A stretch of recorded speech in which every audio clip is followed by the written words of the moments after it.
San Francisco से मुंबई आ रही air India की एक फ्लाइट की तकनीकी खराबी की वजह से इमरजेंसी लैंडिंग करनी पड़ी है। तैयारे को कोलकाता के नेताजी सुभाष चंद्र बोस हवाई अड्डे पर उतारा गया और उसके बाद सभी मुसाफिरों से उसे खाली कराया गया। जराये से मिली इत्तला के मुताबिक तैयारे के बाएं इंजन में कुछ वक्त दिक्कत आ गई थी। एयर इंडिया की फ्लाइट AI-180 रात 12:45 पर कोलकाता एयरपोर्ट पर उतरी। हालांकि इंजन में खराबी होने की वजह से तैयार को उड़ान भरने में काफ़ी ताख़ीर हुई। आज सुबह 5:20 पर अनाउंसमेंट करते हुए मुसाफिरों को तैयारे से नीचे उतरने की गुजारिश की गई।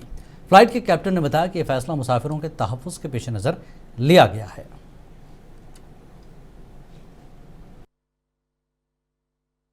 बॉम्बे वाली फ्लाइट थी हमारी।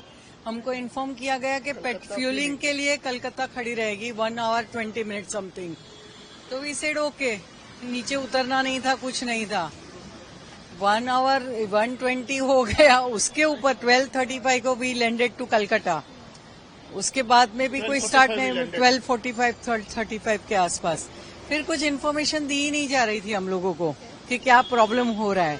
फिर अचानक वो बोल रहा है कि बॉम्बे से हम लोग को सिग्नल नहीं मिल रहा है लैंड करने के लिए, जब तक वहां से नहीं मिलेगा हम नहीं चल सकते हैं, तो it will take some time. I said okay.